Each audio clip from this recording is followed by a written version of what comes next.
Hello everyone, Kristina Werner here. Welcome to another video for SimusStamp.com. Today I'm going to be taking it back to basics with alcohol markers and do very simple coloring with the Hocus Pocus stamp set. This came out in the Stamptember release, so it's perfect for Halloween or just any magic themed cards you want to create. I'm starting out by stamping the images that I'll be coloring in an alcohol marker friendly ink. So the Simus Stamp Intense Black ink is a great ink for this. It's not going to smear or smudge when you use alcohol inks right over the stamping. Now, because I am stamping these images a couple of times to make sure I get a solid line, I will probably want to let this sit for a few minutes to let that ink dry completely. If the ink is not completely dry, you could get some bleeding or smudging when you start coloring. So I let this sit aside for a little bit and dry for a while. You could also use a heat tool just to speed up the drying process. But once it's completely dry, you won't have any problem coloring right over the top with your Copics or Olo markers or whatever alcohol markers you choose to color with. So I'm going to be doing a very simple coloring technique where I am putting down one layer of color over all of the images. I'm not adding any shading or any kind of three-dimensional, anything like that. We just want solid color for each one of these areas. And the idea behind this is we're going to keep it very simple, and we're going to add the shadows with one marker, all the same color. Well, we are going to swap it out for a little bit of a different shade too for a couple areas, but for most all of the areas on these images, all of the shadows and shading will be added using just one color of marker. It's a really great way to stretch the use of your markers, or if you are just starting out your collection and you don't have very many colors, this is a great way to get that more shaded look, but without the need of so many different colors in your stash. So I'm going through and adding these colors over each one of these areas. For the two girls, I decided to have one have a little bit of a darker skin tone with kind of like a medium brown hair. And then the other one is going to be more pale and have a bright red hair or more of a coppery ginger hair. I thought it would just look really fun with her orange and black dress. So I've got two different kind of skin tones happening, but we're going to use the same shadow for both. So this is going to be a really great way to show how you can use the same colors for all of your shading. So I've got almost all of those images colored in with their basic color. So now I'm going to add the shadows. I'm using the color BV02, and the idea behind this is that shadow in real life has a little bit of a purple tinge to it, just because it's a very cool tone. Think of shadows as being very cool to the touch. It's not warm, it's not hot. They're very cool in comparison. So having like a purpley gray is great for adding shadow. So I'm adding shadow over all of the different areas on these images, just using that same BV02 shade. And because this is a much lighter gray, it's going to let the color that's already been colored underneath kind of show through. So it takes on the color of whatever beneath it, and it lends itself to this technique where you're adding a shadow after the fact. Now, there were a couple different colors here that this BV02 just wasn't quite enough to really show the shading. You can really see that over these dark gray or almost black areas that the shadow sort of gets lost. So I'm actually going to swap out this BV02 for a slightly darker shade here in a little bit. And I'll be intensifying some of those shadows just so that they show up a little bit better. I forgot to add the blush to their cheeks. So I added a little bit of pink on there for their cheeks and also the pink on the cat. And then I came in and added just an N2 gray just to fill in some of those spots, and an N4 to add some stripes to the little cat. All right, so I'm adding more pink onto the cat.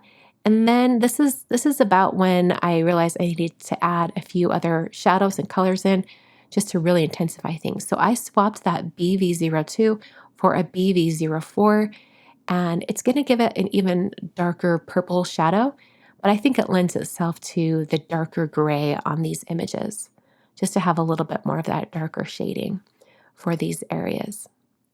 So I'm also going to grab a brown for the wand, and also to add some detail on their clothing, I thought it'd be fun to bring in kind of a little darker of an oranger shade. I believe I used the same color that I used for her hair, and I added some polka dots on the skirt of her dress. I'm also going to add those polka dots on the ribbon on her hat as stripes instead of dots this time. And then for the other girl's dress, I thought it'd be fun to bring in a darker purple shade and just add some like texture, almost like a pinstripe to the main area of her dress right in the center. And I made sure those stripes kind of flowed with the shape of her dress as well.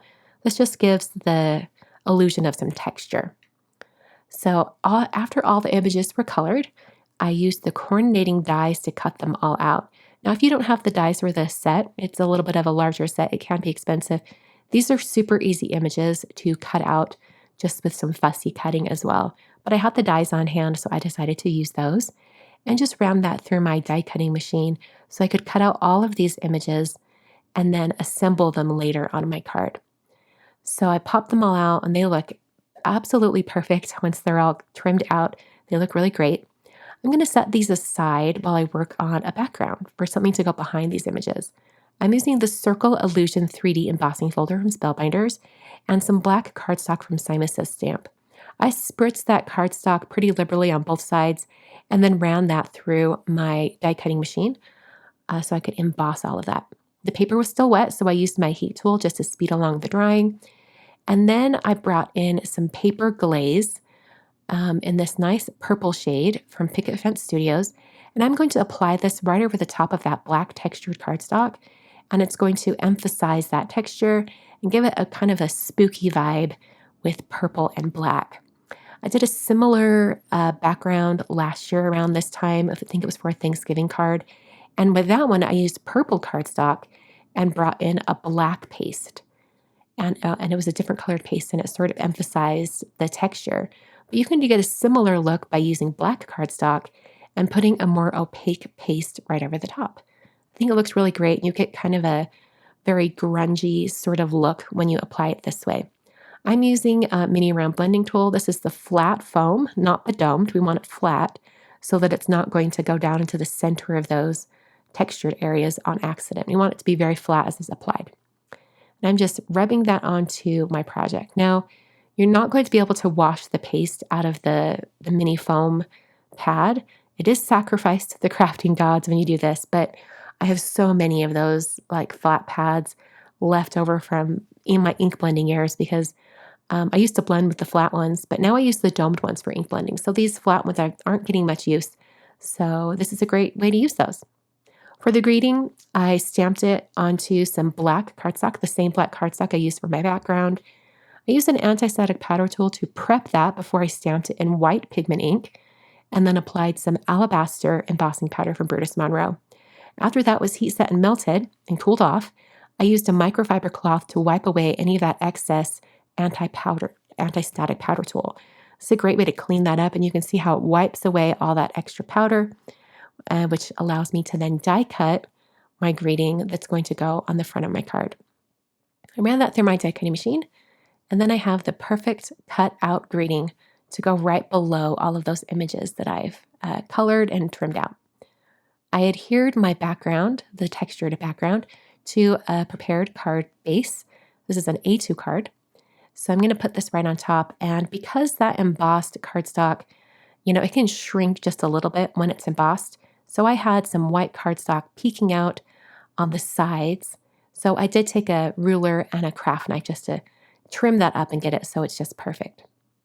I then adhered all of my images using some foam adhesive, including some foam adhesive behind that greeting. And the card's almost done, but I just can't help myself. I had to add a little bit of sparkle and glitter. So I used some Stickles glitter glue, and instead of applying it directly to my project, I squeezed that out onto some scratch paper. And then I used a very inexpensive brush. It's actually been dedicated for this purpose in my craft room. And I used that brush to pick up the glitter glue and just kind of pounce on a little bit of that glitter over different areas on my card. This is going to make sure that I don't have a super thick concentration of the glitter glue, which could obscure the areas of the imagery below. I wanted it to just be a slight glisten of glitter. I didn't want it to be too overwhelming. So applying it with a brush like this It gives me a little bit more control over where that glitter is applied. So here's the finished card for today using that Hocus Pocus stamp set and dies from Simus Stamp. Make sure you check out all of the supplies that are listed down below in the video description and also in the supplies over at the Simon blog, so you can go over and do a little bit of shopping. Thanks so much for joining me today. I'll be back very soon with another video. Thanks for watching.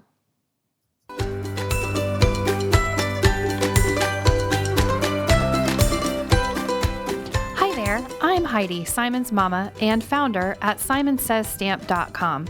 Thank you so much for watching our video. If you like what you just saw, be sure to press the thumbs up and subscribe to see more great content.